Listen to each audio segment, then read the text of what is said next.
What can we do as a country? What can we do as a government or as a committee? Very quickly, three things. Firstly, demand that the Commission has the legal power to insist that overflights are protected during national ATC strikes. That would mean that the French domestic flights get cancelled, but the flights overflying France are protected. That legal framework already exists. Protect overflights during national strikes. Why hasn't that happened until now? Because there is a reluctance among the Commission and individual governments.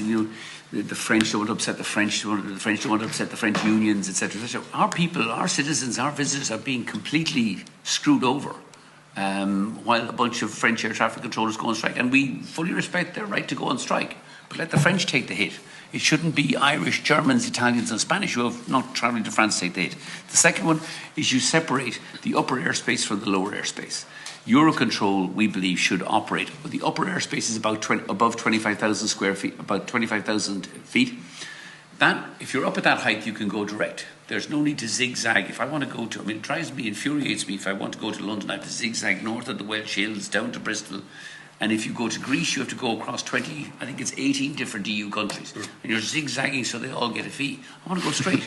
And if Eurocontrol, and the technology now exists. I mean, we inherited this system in the 1950s when planes didn't have radar and they were flying through clouds and they couldn't see where they were going. They're all up there. They have collision avoidance systems and the infrastructure.